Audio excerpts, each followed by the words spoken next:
So our next panel convenes higher education leaders to discuss how higher education addresses the needs of both learners and employers.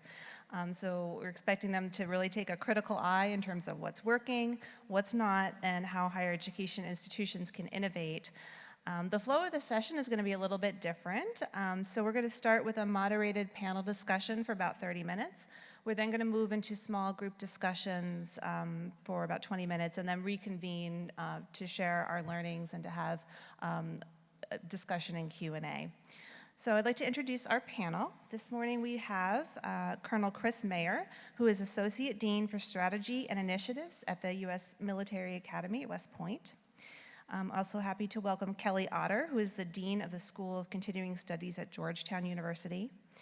We also have Dede, who is the Timothy E. Worth Professor in Learning Technologies in the Technology Innovation and Education Program at the Harvard Graduate School of Education. I'm glad I got that out in one breath. And then also very pleased to welcome our moderator that many of us in higher education know very well. Goldie Blumenstyk is senior writer at the Chronicle of Higher Education and has written widely on career-ready higher education. You find more information in your folders about some of her work that's available. So I'll turn it over to Goldie. Thanks, Christine. Good morning, everybody. Hi. So I'm really excited to be here because with the rise With the rise of the gig economy, the threats to jobs from automation that we heard a little bit about yesterday, the erosion of job security and erosion of employer-provided training, frankly, the role of education in helping people prepare for their working lives, perhaps over and over again, this couldn't be a more important topic.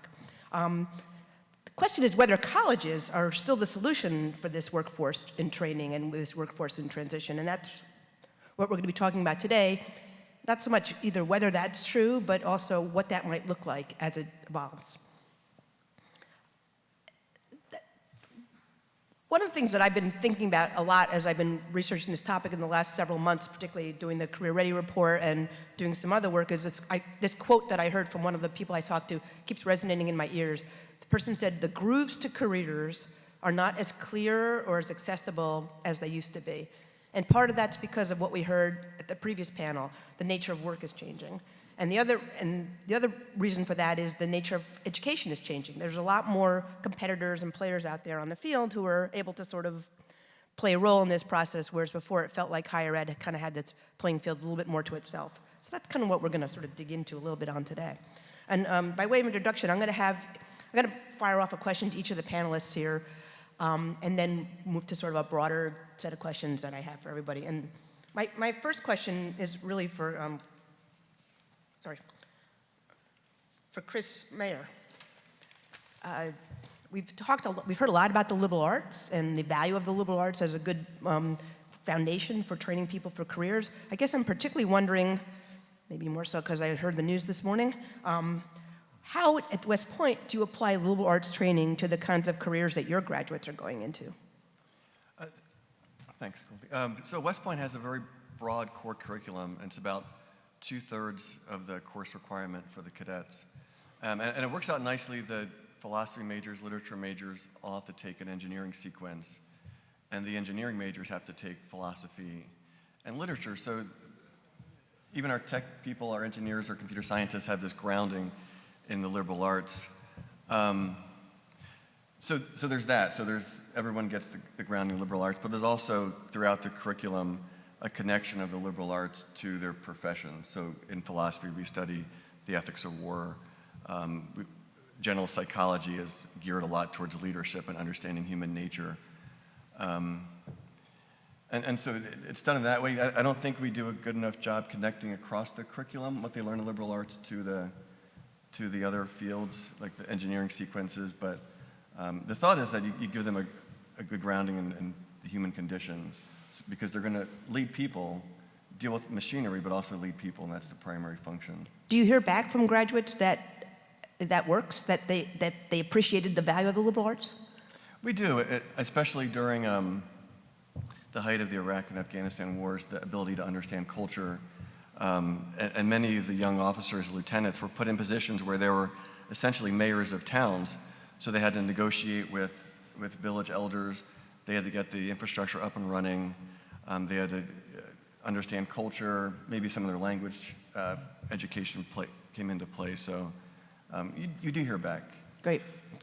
Kelly, I'm wondering, at Georgetown, I know a lot of us are familiar, I've written about it as well, about some of the efforts at the undergraduate level at Georgetown to make the curriculum kind of very interdisciplinary, holistic, and sort of make sure that students also aren't getting siloed.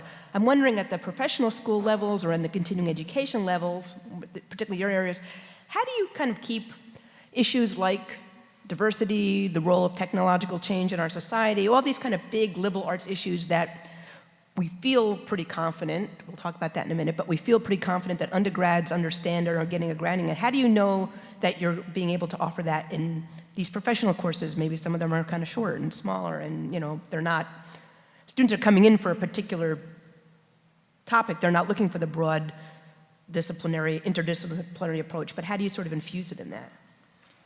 Thank you. Or do you? Well, yeah, actually, I would say that we first have to look at who the learners are, and we serve a broad variety of learners. So I think you were referring to what we call the hilltop undergrads, our traditional 18 to 22-year-old steeped in the traditional disciplines. But our school really does reach everybody, from the summer high school students all the way through executive education. So in our undergraduate adult degree completion program, what we have done is completely change the curriculum so that the core is one that is designed around outcomes and not designed around subjects or topics. So it formerly had been a strongly humanities-based program, and I think we have to define our terms when we say liberal education. Are we talking about humanities education, or are we talking about a cross-section of humanities, social sciences, natural sciences, even numeracy, information literacy, technological literacy? So that's the direction that we've gone in my school. So we now have 18 credits required of these broad areas, and the courses will be designed around faculty expertise. Usually groups of faculty will come together and design these courses, and then that will feed into pre-professional areas. So the students can see the connection between the liberal learning and the modes of inquiry, different kinds of inquiry that are learned in those foundational courses and can be applied in the professional areas. And that's a total of 120. When did you make the change? So I've been working on it for 4 years. And what prompted it? A little bit political. I mean, like, what was there something out there in the Sure. ether that said, oh man, let's do it, this Sure. isn't working? What prompted it is, first of all, I came in and looked at the core, and it was a 57 credit required humanities core. And that doesn't serve anybody, let alone anybody who's 19 years old or older and going into the workforce. The second thing I did is I talked to the students about how well they served them. And they didn't have an opportunity to experiment, to explore, to respond to their own creativity about the world through lenses like psychology, art history, to look at big problems culturally. So we also have done the same approach at the graduate level. It's outcomes-based, not thematic or subject-based exclusively. Was it informed by employer impact, though? I mean, were you hearing from employers who are saying, we want these students to have this much liberal arts, but not that much more, not that much core? Actually, I think one of the speakers yesterday made a statement that I agree with. I don't find employers to be that aware of the language around what they need, and I think there's a real opportunity for us to talk about coming together there. Oh, other Chris Dede. You work a lot also in educational technologies and sort of thinking a lot about the future of higher ed and what it's going to look like and how it's going to be delivered. For this audience, like, what's one technology or one technology that's out there or one technology that maybe we should be inventing that we should all be paying a little bit more attention to that could really have a transformational effect? So I've been working with immersive technologies for about 25 years, virtual reality, mixed reality, what people are now calling XR because there's so many flavors of it. And essentially it's experience on demand, where you can craft the experience to accomplish certain kinds of goals. So we know that a lot of higher education traditionally has been presentational, learning by listening, and the opportunity to have not random learning by doing, but learning by doing in environments that are highly crafted to help you develop certain things in the way that an internship or an apprenticeship is highly crafted but not virtual is quite powerful. For example, we design ecosystem science learning environments for middle school and elementary school students where you become an ecosystem scientist in a virtual ecosystem that's kind of crafted to your developmental level and to your interests, and also gives you a chance to wear those shoes. And is this feasible? And I mean, some of these technologies sort of sound very technologically rich and therefore expensive. Is it only going to be the Harvards of the world who are get to play with these new toys? Actually, internet games have developed the infrastructure for doing this. We know that it's scalable to hundreds of millions of people. The stuff that we build runs on tablets. So there really isn't an issue on the technological side, but there is an issue on the design side in understanding how to create these and then how to surround them with the kind of coaching and mentoring that's needed so you really get a lot out of the experience. Great. So I'm thinking broadly about some of the issues that are out there facing higher ed and their connections to employers. One of the issues that came up a lot when I was reporting on the career-ready education was this notion of the problem of credentialism. And, you know, frankly, even in this hot economy that we heard about earlier today, there are a lot of equity advocates out there who argue that employers are demanding a degree when the jobs don't require it. And that's keeping a lot of lower income people out of jobs, a lot of minority people out of jobs for which they're qualified for. Frankly, even keeping community college grads out of some of these jobs for which they actually would be capable for. So how does higher ed respond to this challenge where I think there's going to be a legitimate challenge to the nature of particularly the BA. You know, we also have a lot of organizations that are trying to create these alternative credentials. We heard a lot about that yesterday. Does the BA still stand up in this market, and why and should it? Well, I can talk about something called the Greater Washington Partnership. Actually, I think American is in the room, and we're partnering on this together. In the Greater Washington area, a group of the private sector corporations have gotten together and invited higher ed into a conversation about technology and competencies that are required in the pipeline.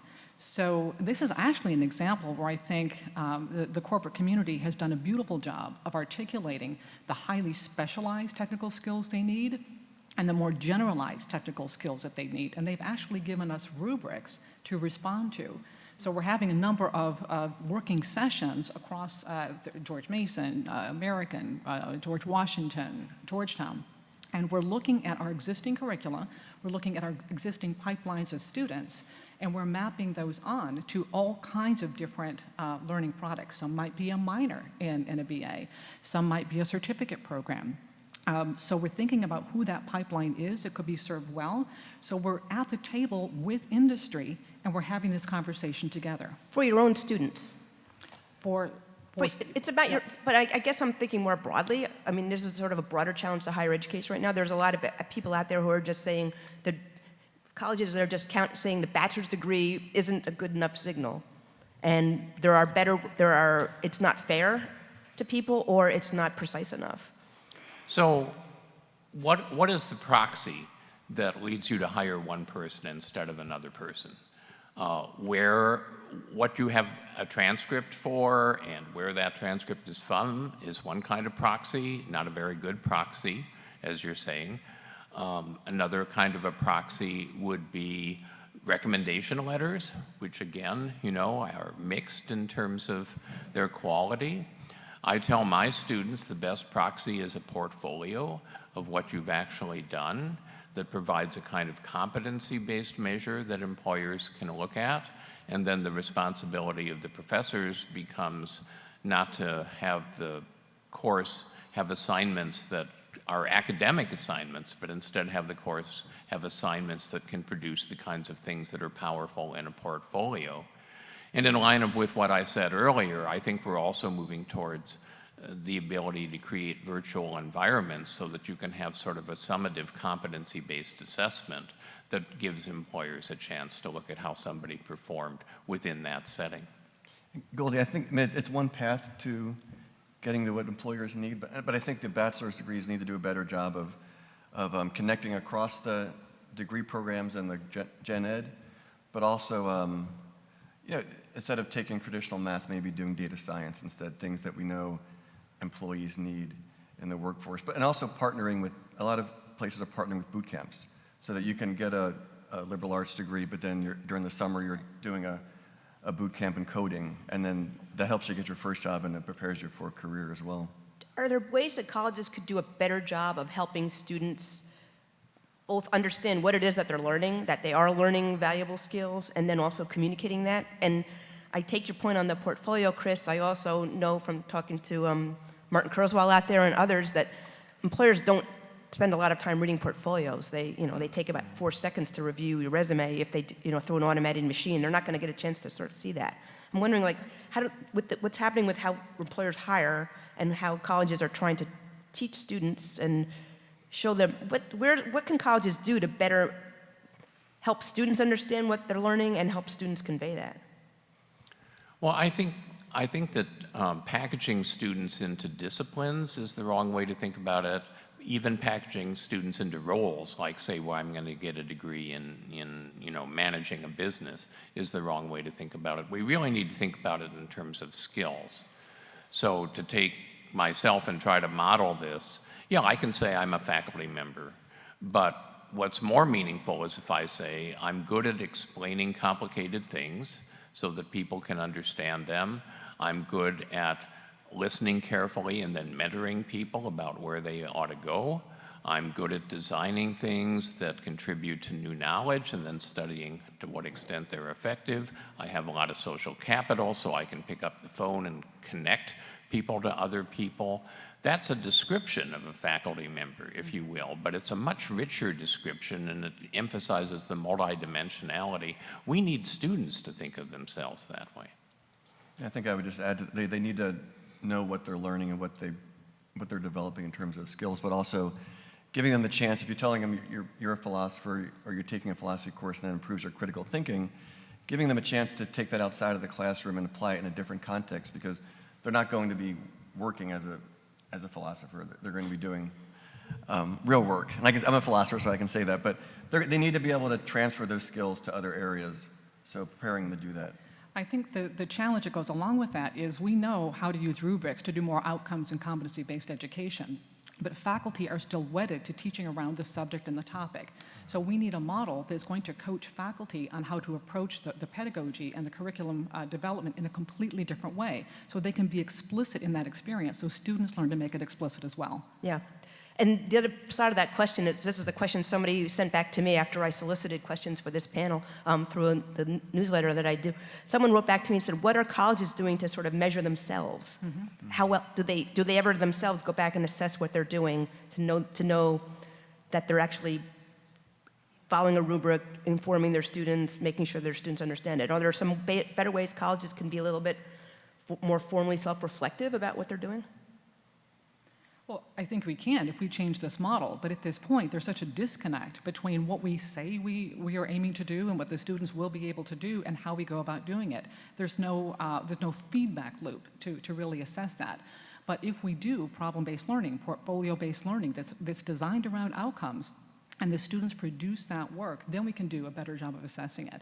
But we need a culture not only of faculty development around pedagogy, but we need a culture around assessment. The chapter that I am contributing to the book, and there's a synopsis of it linked to the website, is about unlearning. And I think this is a fundamental issue in the kind of shift in faculty that we're talking about, and also the kind of shift in organizational unlearning that we're talking about when we talk about moving from the higher education in the past to higher education in the future. I think a challenge for the traditional university is that they tend to think of both continuing education and community colleges as sort of ancillary institutions. I think those are the future of higher education, and it's really the traditional higher education system that's out of touch with society. That's a great segue to the other thing I was going to ask about is, I'm thinking about just-in-time education. A lot of people are talking about that as sort of the future of sort of where education's going these days, and more short courses, more things in bits and bytes. But do you really need a university to do that, a college? I mean, doesn't General Assembly, can't a coding boot camp? Like, why should universities even be thinking about it in this way? I don't know if you need them, but I think as people go through, especially in the bachelor's program, you want to teach them how to learn and also impress upon them that they need to pursue these opportunities and give. And in some sense, we're taught to, faculty are taught to help students and be there for them. But in some ways, I've heard today and yesterday that we want independent thinkers that can learn on their own, that have learning agility. So maybe giving those opportunities in a traditional bachelor's program would be very helpful. I think it's helpful to think about use cases in questions like this. So I think about the 15,000 auto workers who were laid off a few months ago, who are never going to be auto workers again. And so the question is, how do we give them opportunities for upskilling for a change that they weren't seeking?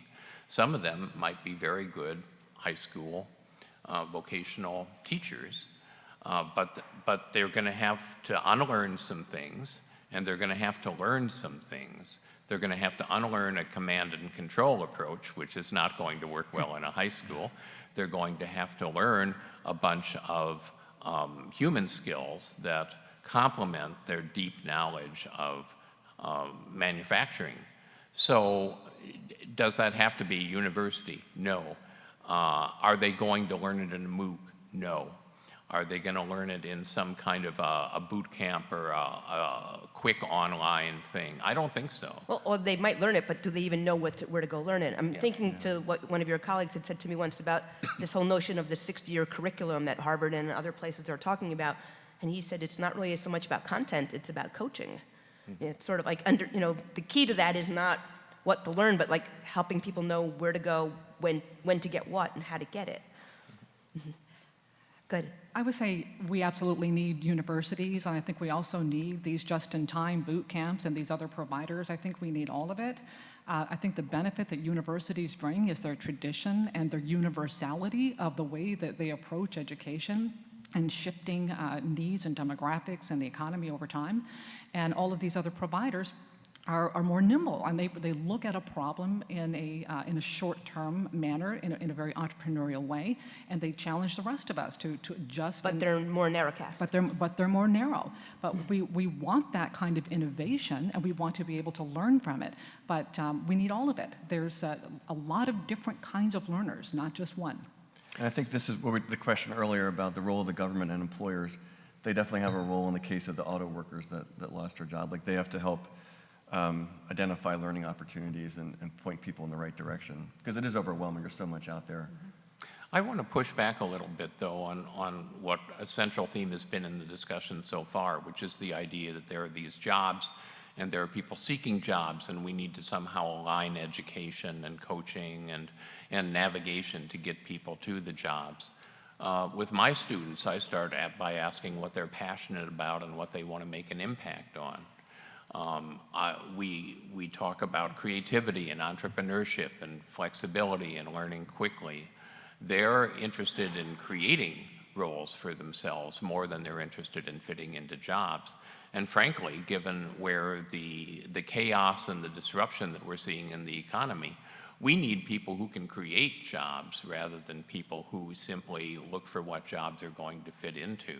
So I think we have to be careful about, sort of saying, well, there's supply and demand, and you just connect the two and you're all set. I think it's a matter of the supply of students kind of reconceptualizing the whole nature of what the demand is. Workers of the world.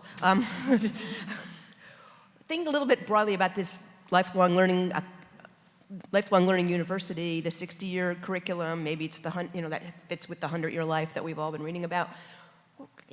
Each of you have probably been thinking about this a little bit, even at West Point, where I'm assuming people come back for education at some point too. What do some of these models look like? Like, how do you make a business model for it sounds great, 60-year curriculum, everyone goes home, but what does it really look like? What are some of the forms? Well, I would say, the way we approach it is we do look at the degree, and we want to make our degrees very, very timely, very practical, but also to represent those experiences and those values that one can experience in a core liberal education. But then you're not done. You don't start and finish your learning process with a baccalaureate degree. That should be a platform to learn how to learn for the rest of your life. So we offer a host of certificate programs that are based on market research of all different kinds, communications, technology, How do so forth. students pay, like a subscription? No, we don't have that. They're much lower price. They're short form. That might be a month long. It might be a weekend. It might be a 3-hour kind of experience. And then you've got the graduate professional degrees, which are also can be done in 1 year, and then professional and executive education programs that are more custom designed around a particular organization or a particular societal problem. And as a society, we need to move away from unemployment insurance, which helps you go look for the same job, which isn't going to be there, to something like employability insurance, where you have a lifetime learning voucher of some kind, and you have control over how you spend it, and periodically you're going to need to spend it to take on a new career or to upskill within your career. And then different kind of providers can compete for that consumer decision about where am I going to spend my lifetime learning voucher. And the place you graduated from is going to say, well, you're an alumnus, why don't you come back to us? Or the local provider is going to say, well, we really understand the locality, so why don't you come to us? Or somebody else is going to have another hook to draw you in. But I think that that's going to be what really disrupts the current system in a powerful way. Hey, Goldie, and we don't have, so West Point doesn't have no one returns to take classes, but about every 5 years in the Army, you go to a resident course for something. But really, what at West Point we're focusing on is the space in between those 5 years and getting them on their own to read professionally, but also to engage in some sort of learning that may not be connected to the Army, but may help them perform their responsibilities better. And it isn't necessarily sponsored by the Army, but it's out there somewhere. So I guess I'm wondering, is there some role for higher ed to be this, in the lifelong learning notion, is the coach or the mentor, are we going to see that evolve in some sort of way as a sort of a new position in the ecosystem of higher ed to sort of guide people? Do you mean help people sort out their needs and where to Yeah, go? because I'm feeling terrible for this person who's out there trying to figure out how to navigate their career. Should they go to General Assembly? Should they go back to college? Oh my God, there's stuff coming at them in 1,000 ways. What's the new jobs out there? I think as long as they're willing to not only just point them in the direction of the university, but General Assembly or other opportunities as well, like an honest broker. Yeah, an honest broker. For the maybe that's through the alumni associations, if it has to be like that. We have models in higher education for doing this, but they're all at the high end. So, there's a lot of executive education programs that are very good at bringing back people and helping them to reflect about what they're doing and upskill. Harvard has something called the Advanced Leadership Initiative, where people who are in their 50s and 60s who've been highly successful in one sector can come back to Harvard and spend a year and learn a way to give back in some kind of education-related sector. But that's all the elite. Yeah. And the real question is, how do we open up those same kinds of models to people who are in the middle, or people who have perhaps invested in their families the first half of their lives and now are ready to really start taking their own work? Mm-hmm. Yeah. So I know when we break into the table discussions, there's going to be a lot of conversation about barriers to these kinds of changes. So I'm going to leave that question for the table discussion, but I just want to quickly ask all of you before we go to part 2 of our 4-part afternoon session here. I just picked up Neil's book, which I'm really excited to read. Is there something that you all have read? I want to maybe even use this in a future column for the Chronicle. It's like the one book you'd recommend for people, not necessarily about, not about higher ed, for people to understand about how the world of work is changing, how education might have to change with it. Is there something that you've read or heard about lately that you want to read it, that you'd recommend to this audience to sort of take home, besides the book that you're all going to produce? Well, Charles Fidel has worked for Cisco for a long time now. He has a group called the Center for Curriculum Redesign.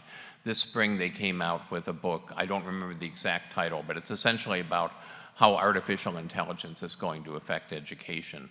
And the reason that I recommend the book is not because it centers on changing the role of the teacher and changing, the way that universities handle dropouts and so on, although those are legitimate purposes. It's really talking about how it should change the goals of education, that we don't want to prepare John Henry to compete with the steam engine. And things like doing well on the SAT or the GRE or the ACT are exactly what artificial intelligence can do. So we need to change, since the division of labor is changing, we need to change the curriculum in powerful ways. I think that book does a good job of articulating the challenge and providing some thoughtful suggestions about changes in the curriculum. Great. Anybody else? Well, I don't know Something if that's blown your mind lately or something? Yeah. I don't know if I regret saying this or not, but you've all probably read Joseph Owens' Robot Proof. So I would suggest reading that. I do not look at it as a roadmap. I would suggest reading it with a grain of salt. I think that there's some concepts in there about the relationship between human skills and technological skills that I think are incredibly sound and very rational. But the relationship between his premise and how higher ed needs to restructure to manage that, I think is something we might experiment with, but I don't agree that we would need to adopt it that way. I don't think it's realistic. But it's good food for thought. Great. It's a couple years old now, but The Fuzzy and the Techie by, I think it's Scott Hartley. He talks at Stanford, the techies were the people in the STEM disciplines and the fuzzies were the people in the humanities disciplines. But he shows how the fuzzies actually do quite well in the tech world, in the tech industry. Many leaders actually have humanities backgrounds, and he starts talking about why that is. And it's really this idea of human skills and the ability to learn. Okay, great. Well, thank you all. We're going to move to part 2 of the 4-part session here. Christine, you want to tell everybody what? So that's a great sort of roundup of issues. We heard about changing the narrative. We heard about the need for different kinds of on-ramps and off-ramps, and need to make sure that we're being much more inclusive about how we think about as who students are today. We're going to sort of switch to this very complicated Q&A right now, because I think we're going to open up to a kind of a Q&A to the panel, but also if you heard something in the audience that you want to ask about to another table, we'll be like a 360 kind of a Q&A. I have one quick question for the panel. One of the things I heard out there was this notion of connecting better resource institutions to lesser resource institutions that happen to serve the highest need students and maybe in the hardest to reach areas. It's a dog-eat-dog world out there in higher ed right now, though, in terms of enrollment. How do anybody here at the table or maybe then in the audience have an answer to that question of like, how might that work? You know, what would encourage better resource institutions to work with lesser resource ones for the greater good? I'm going to take a seat back over here now.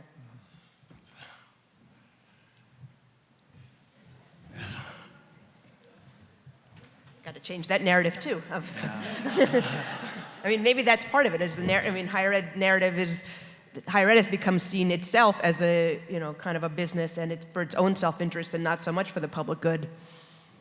Yeah, it's very competitive. I think one case could be where there's a potential for transfer students, but also, a lot of high-resource institutions have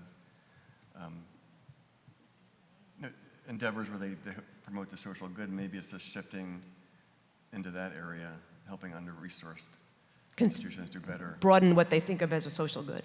Right. Yeah. Anybody out there have an answer to that question? Use the mic, yeah.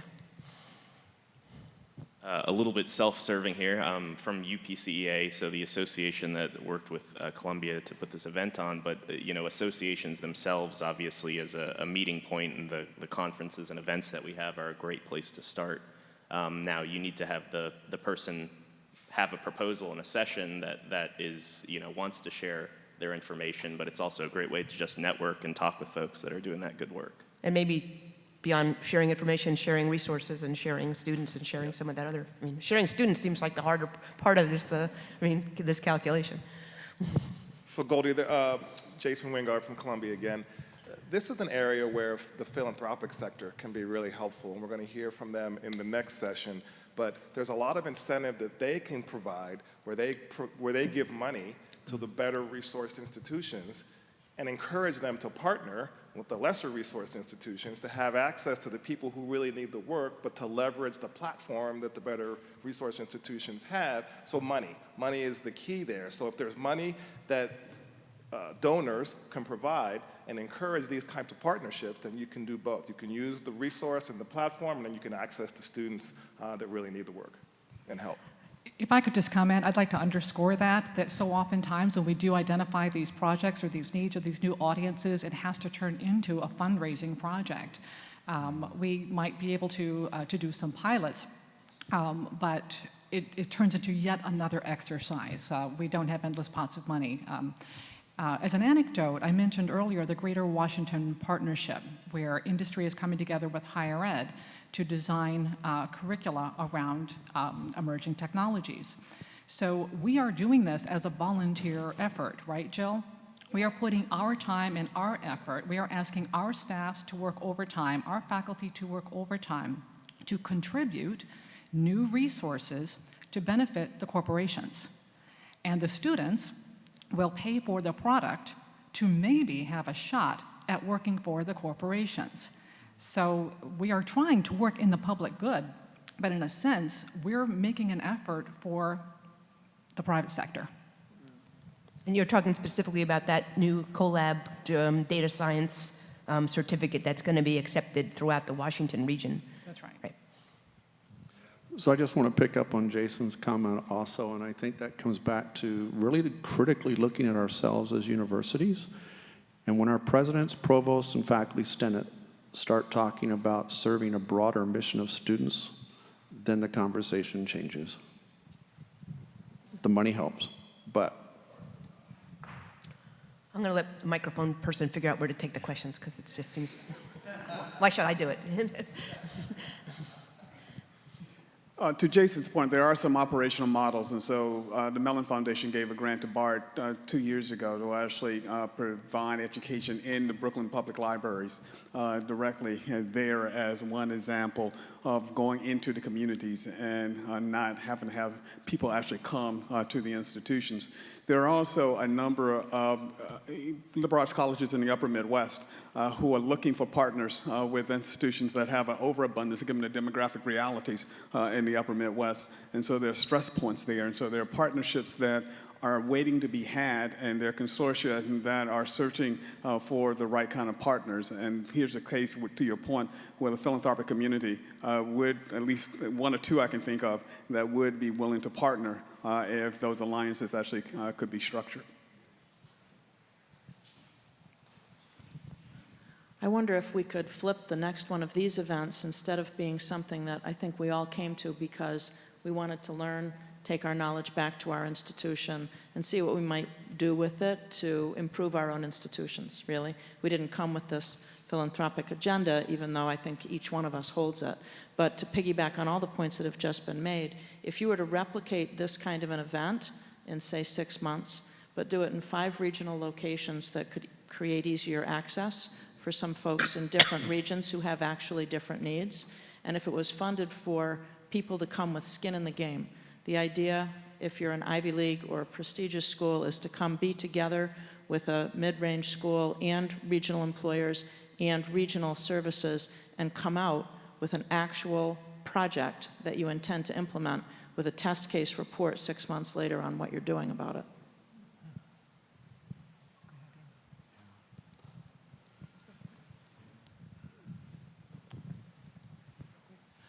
I think something that could be done fairly, it's simple but hard to do, is, and this is off Kelly's point, is that redesign incentive structures at the president and provost levels of the lead institutions.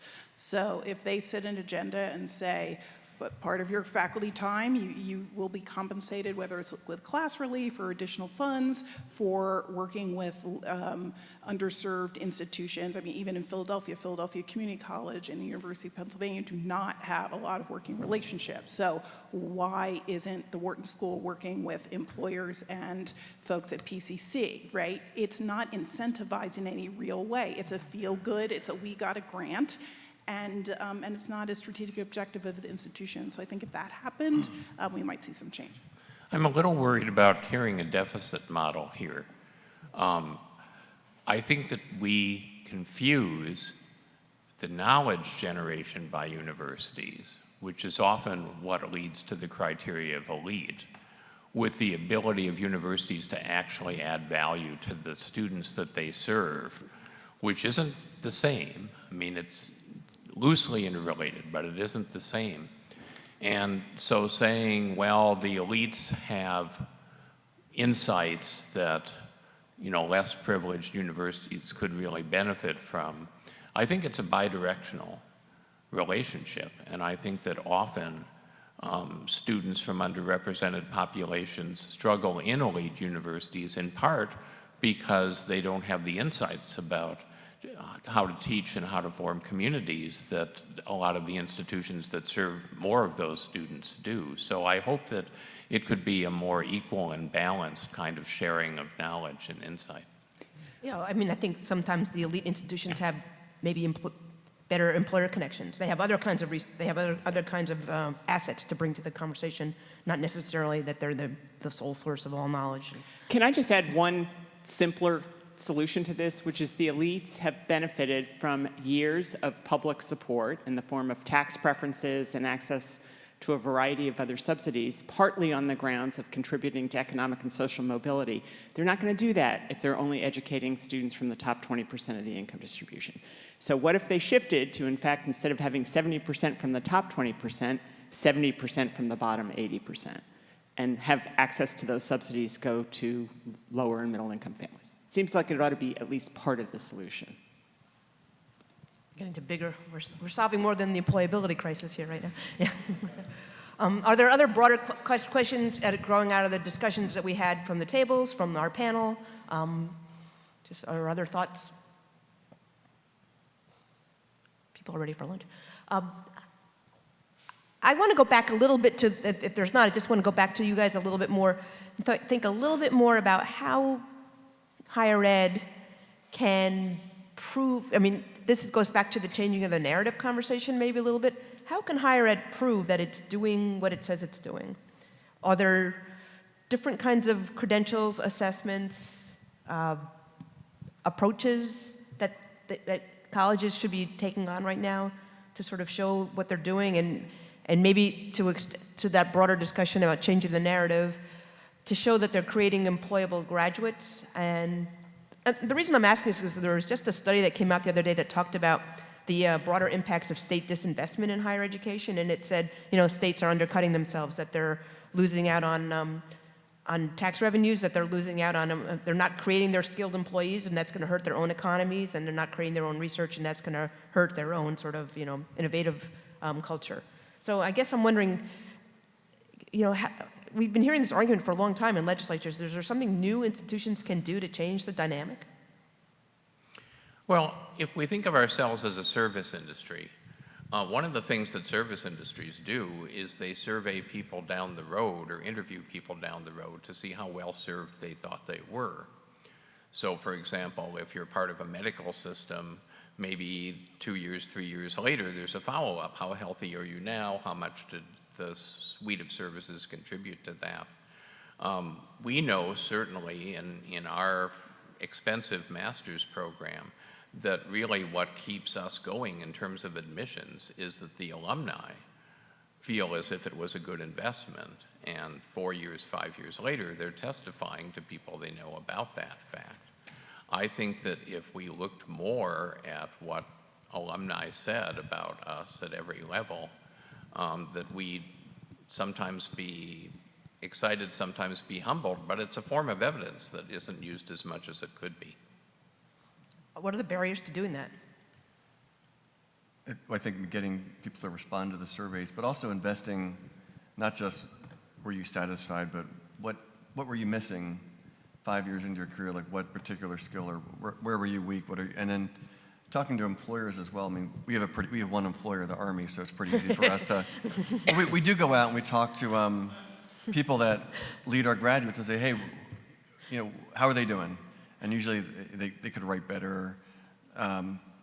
They're creative, but sometimes they're too creative. But you hear these things, and it's very helpful for informing our curriculum. But as much as possible, alumni and employers, and finding out, you know, how your graduates are doing, whether it's a certificate or, you know, a doctoral degree. One example that I think illustrates this point is we have a center in our school called the Center for Social Impact Communication. And this center is built into some of our curricula. So students would take a course or a capstone, and they would do a project for a nonprofit organization that must have a social justice mission, whether it's in the local region, nationally, or globally. So then the students are getting credit to solve a problem for this organization. We then monetize what that contribution is.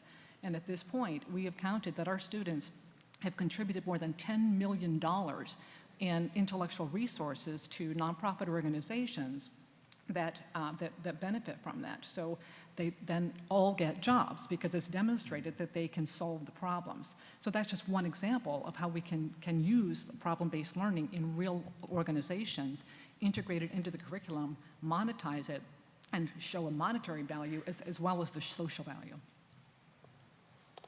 Yeah, go ahead. One of the things Nelson said about vocabulary, we talk about higher ed like it's one thing, and that's ridiculous. I mean, even Carnegie classification isn't a good, clear understanding. We don't talk about technical schools. I mean, these are all different kinds of higher ed experiences, and in this room, we only have a very small segment of higher ed represented. I think most higher ed institutions, with the exception of the for-profits, are mission-driven, and their missions are very different. And I would encourage us to think around which institutions have missions that serve this good and which institutions have, and I'm not sure the elites have the mission to save the world. I'm pretty sure they don't. You probably get an argument here, but. To save the world? Okay, well, there you go. So they got a lot on their backs. We're in a Sackler room, awesome. I just noticed that. So I think, aligning, mission with what they're trying to accomplish, and then maybe having a conversation around a more varied group of higher ed around parsing up what kinds of things they try and solve. And maybe then might get some ideas around cross-fertilization, so. I have a question for the people in the room who don't specifically work at an institution of higher education, community college, whatever that is. From what you've heard today, from your sort of exterior view, what's still missing in this conversation? What are we missing in this conversation? What drives you batty every day as you're thinking about what the role of colleges and universities in this ecosystem? Is there a piece that's not being understood? Hi, I'm Stephanie Bergman. I work for ADP. We are obviously a very large employer. I also work with a lot of employers all over the world. And I think part of what I haven't heard mentioned in this room, at least so far, is that the concept of education is still, at least for higher ed, that you need to stop your life and go learn, and then you need to go to work and stop learning. And I think the future is going to require a more integrated model, plus you don't learn from work unless you take the time to stop. So like the apprenticeships, where you take the Friday to learn what you learned earlier that week, I think is critical. And I think the concept of a full-time job is going away. We definitely see that, the younger and the older the folks. But how do we spin education into something that is accessible in those couple of hours at that still high level, and that part-time education isn't always seen as only the role of the for-profits, which is where I see a lot of that right now. Do you mind if I ask you, does ADP pay a tuition benefit? Yeah. Okay. Well, go ahead. Hi, my name is Natalie Nixon. I'm president of Figure 8 Thinking. I'm a creativity strategist. I think Cappy was actually a bit humble when she was president of Vassar. She actually did do quite a bit to flip that economic model so that a significant number of students were Pell Grant recipients. So there are models out there, and there's opportunity to implement that. And what I see as a practitioner now is that there's a lot of talk about the thought diversity that's needed in the future of work and in practice now. But higher ed really has a great opportunity through cross-fertilization of convenings of true diverse institutions in terms of their reach to actually start talking to each other and make sure that through breaking through the socioeconomic barriers that could come through a very different recruiting strategy, which a lot of institutions can afford, then that will hopefully flow out to to access and enriching our work environments, which corporate practitioners really need.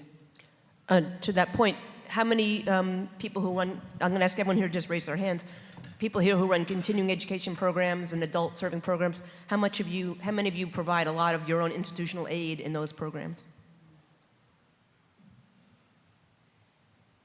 No hands going up. Okay. So you're counting on sort of federal aid to make the difference there. Jeff. So two quick comments. One, I'm reminded of Marshall Goldsmith's comment, what got you here won't get you there. And I think the question I asked at the end of the panel earlier, if we're going to see significant change, we need significant change here as well. And I'm building on what our colleague said a second ago. We just released our trends report on human capital trends, and the number one trend globally, this is a report surveying about 10,000 people, 119 countries, is a trend that we have labeled learning in the flow of life.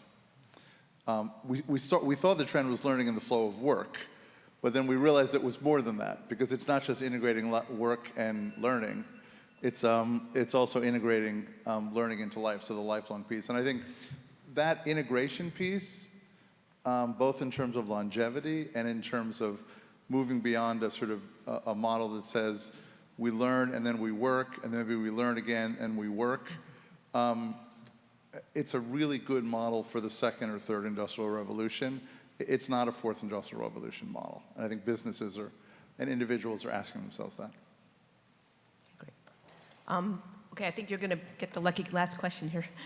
Okay, my name's Nelson Rockefeller, and I'm CEO of a company called Frontier Signal.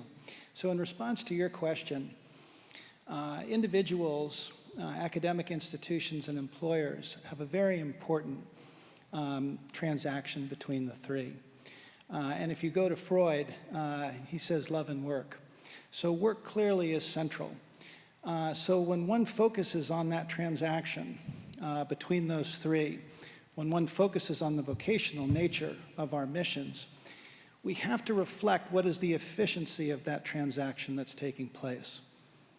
How clearly are academic institutions able to understand in real time what are shifting employer team requirements and job role requirements? And how can individuals, students, plug into that rapidly to make informed choices? So that's the issue that I think is of a really, really central nature to so much of what we're talking about. Thank you. Okay. Freud had mentioned a few other forces also, but we won't get there. Great. I think we're going to just wrap it up with that comment here, unless anyone here on the panel has a concluding thought to take us on home. Oh, great. Please join me in thanking this panel. Thank you. I want to thank all of you as well. It's a great conversation.